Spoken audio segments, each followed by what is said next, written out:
Tilea's Troubles, Special Video 7. The Defence of Ravola, Wargaming Notes. Until now, my special videos have been about modelling and painting projects, and there are still a few of those yet to come. But it occurred to me that I could use them for wargaming notes, at least occasionally, which will allow me to incorporate the text and pictures. Up until now, such notes have been relatively short, pasted texts, as pinned comments, and without pictures. If I do it this way, it also means the numbered videos in the playlist, which it occurs to me now I should remember more often to update. Anyway, the playlist will only feature the ongoing story videos. So, this video is about the wargaming aspects of the Defence of Ravola. As you probably know, if you're a regular viewer, the campaign uses 8th edition Warhammer Fantasy Battle rules for tabletop games, plus campaign army lists that were sourced from various internet campaigns and expanded to better suit our Tilean locale. This is an ongoing process. The campaign rules are very heavily modified and expanded Mighty Empires rules, influenced by the old General's Compendium and with a strict subsistence mechanic added, as a consequence of the crazy expansion of forces witnessed occasionally in our previous campaigns. As the campaign has a games master, then ideas and plans the players conceive of that are not covered by the existing rules can be incorporated, if the player still has the will and resources to do so after the GM has costed them and devised the rules involved. Such novelties have included big stuff, like the Colossus of Porto Maggiore and the Doom Bombard, down to the smaller stuff, like the mercenary elven horse company known as the Sharlayan Riders and halfling crossbowmen. Often these new rules will be presented in draft form to all the players for approval, but sometimes, because of the secret nature of the subject of those rules, they are not. For example, my players should please correct me if I'm wrong, I did not discuss and develop the Skaven campaign rules with anyone other than the player, due to the fact that the rest of Tilea's inhabitants, the PCs included, have little knowledge of Skaven society, infrastructure or logistics.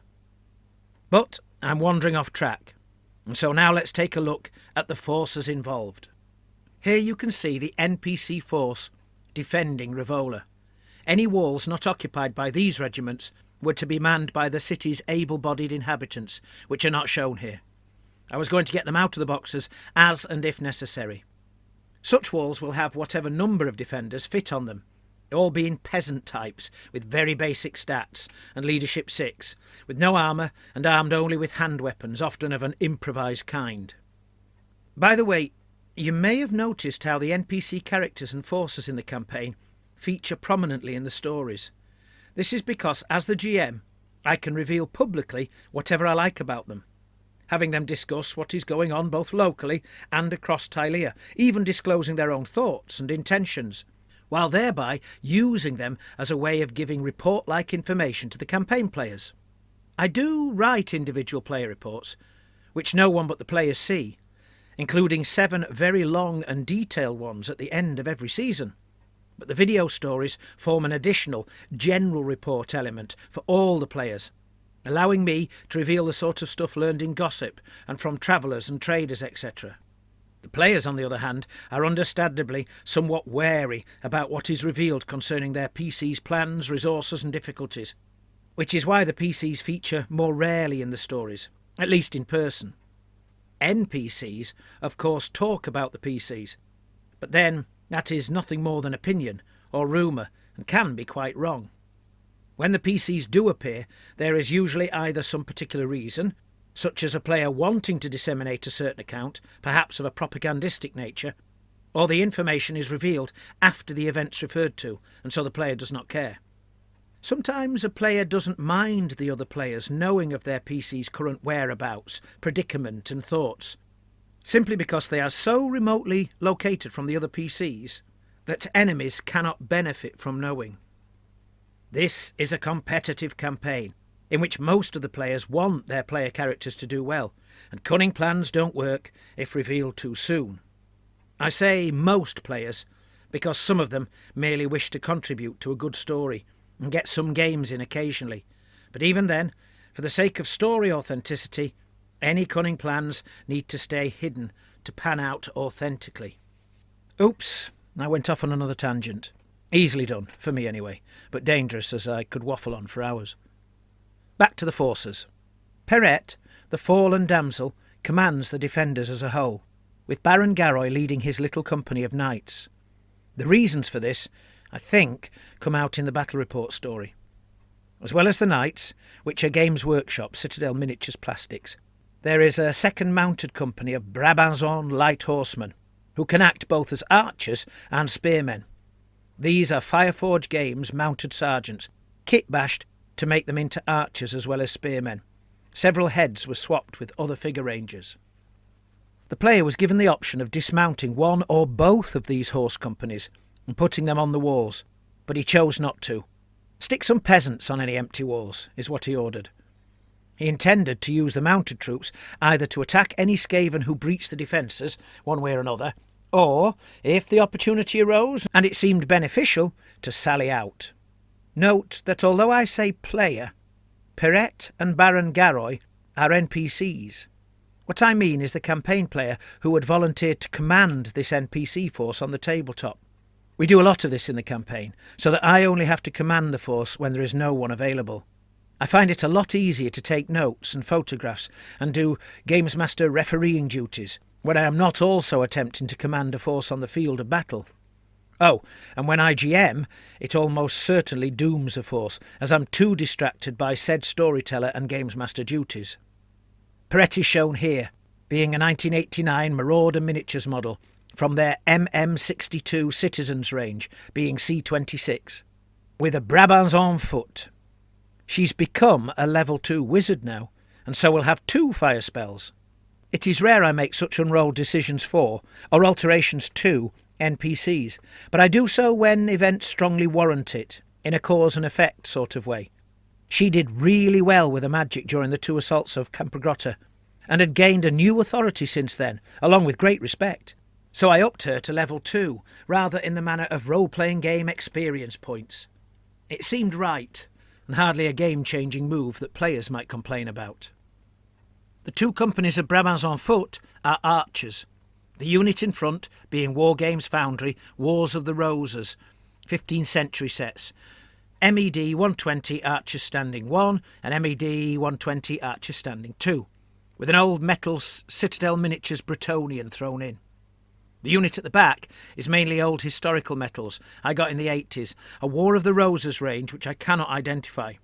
Akin to Essex miniatures and Warrior miniatures, but apparently not them. We were not using the old Warhammer Bretonnian list for the Brabançon mercenaries, but instead, as appropriate for mercenaries operating more like Tileans than the norms of their own land, we used our non-official campaign Tilean army list. It is an old internet campaign list with, as mentioned earlier, various tweaks to suit my own version of Tilea, such as the possibility of priests of Moor and Myrmidia, and it has become vital for representing many an army in this campaign, both player and NPC. The little Brabançon gun is a Perry Miniatures model, WR6 breech-loading field piece with 4 crew. I use the campaign list's existing horse artillery stats and rules, but ditch the dashing around behind a horse aspects. The 2 bigger engines featuring in the prequel story are seen here.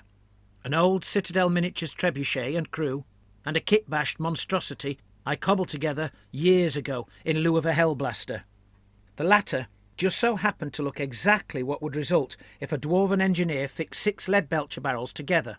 That, and the fact that the ogres had indeed only been allowed to march away if they laid down their arms, as well as that the dwarfs sent to assist Garoy and the Brabançon had been commanded by an engineer, they believed after all they would be besieging the city, meant I just had to use it. I crafted rules for it, almost identical to ogre lead belcher rules, but with a chance to misfire and a suitable table to roll on. The Skaven force is a player's army, although they are all my figures. The actual campaign player was commanding this force, while, as I mentioned earlier, another campaign player volunteered to command the defending NPC force. More fun for everyone. This was only part of the player's full force. A little more than half their army's full strength was at Ravola, and even then their war machines had all been left behind in the tunnels.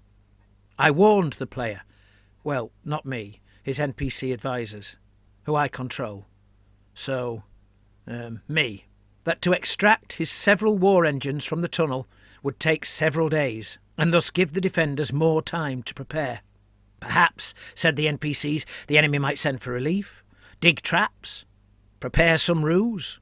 These possibilities suitably ruffled my player, and he decided to leave the machines behind and attempt to capture the city quickly using his warriors alone. The commanding PC is a grey seer called Lord Erlach. His second name is a mess of letters meant to be confusing. The trick worked, for even I cannot recall it. Usher Crotchershaw, or some such monstrosity. The model is a Black Tree Miniatures Verloc Wizard. Nearly all the other models in the army are Games Workshop Citadel miniatures. Some old metals, some old plastics, and some newer plastics, with several kit-bashed, even some of the weapons teams. Erlach has his bodyguard with him, in the form of his army banner-bearer, the 40-strong Yellow Regiment of clan rats, and 3 rat ogres. The latter have been kit-bashed a bit. Warlord Gerthrak commands Clan Scravel, one of the 2 fighting clans under Lord Erlach's rule. Gerthrak himself rides a Bonebreaker, and there are 3 other rat ogres in his clan's army. The clan's main unit is the Red Regiment, they have a red banner, being 50 clan rats strong plus a rattling gun. The clan also boasts 2 companies of 5 Giselles, some official models and some kit-bashed using plastic Skaven crew, and some rat swarms, as well as 2 engineers to tend their war machines. One of those engineers was back at the machines at the tunnels, supervising their extraction, but the other was here with his warp musket. The last element in Lord Erlach's force is a large regiment of 40 plague monks, Clan Pestilence being one of the investors in this joint stock war, although a lesser investor. They don't have their Plague Claw catapult with them. Remember the issues regarding exiting the tunnels. These are a mixture of plastic Games Workshop Citadel miniatures figures and metal Black Tree Designs pestilential priests. The field of battle. This was relatively easy to set up, as I had pictures from the last battle at Ravola, when Razga Bouldergut's ogres had seized the city 3 Game World years earlier, and the real world back in 2014. I just perused the pics, found the same scenery, and slapped it down. The area near to the walls was cleared of obstructions, the better for the defenders to shoot approaching forces, while further out there was a smattering of farms, huts and copses. The rules. Our campaign has rules for fighting an assault such as this, based on old Warhammer Fantasy Battle rules, going back as far as the 6th edition or earlier. These have been modified throughout the campaign, as we incorporate new ideas that come up during play, and deal with problems and the like.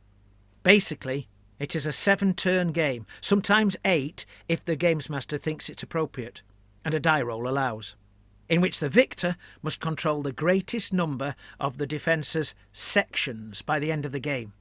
Each tower and stretch of the wall is a section, and there are further 2 sections inside, left and right.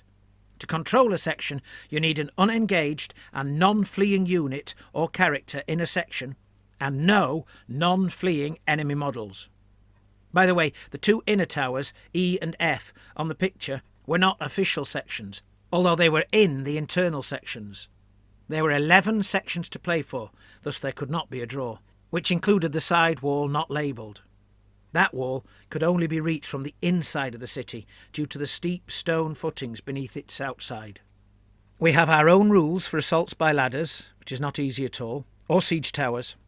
Although once on the defences, the fighting between sections is basically the standard fighting in buildings rules from the 8th edition rulebook. The big novelty with this game was that due to the ongoing pandemic at the time, we used a play-by-email method. The pictures seen here and the battle report are just a tiny fraction of the many photos I sent to the players before and during the game, with notes, arrows and measurements edited on them. The players allowed me to roll the dice. They could ask me to measure anything, clarify any issue, and to photograph all that was required to make it almost the same as an in-person game. I left the table set up for the best part of a week as the reports went out and the answers were received in spare moments. I found taking the pictures massively easier than during the franticness of a normal game. For example, I was able to move a big blue sky around the table to the correct side. But overall, this was way more work for the GM, me, than refereeing a normal game. I hope at least some of you found this video interesting. The next one will be part 102, and most likely the first half of the battle report. In the meantime, as I only ever say in the special videos, please do like and subscribe, tell your friends, well, those who might be into this sort of thing, and if you like, mention the series in the Warhammer and Wargame corners of the vast world of social media, etc. May Holy Moor protect you, and fare thee well.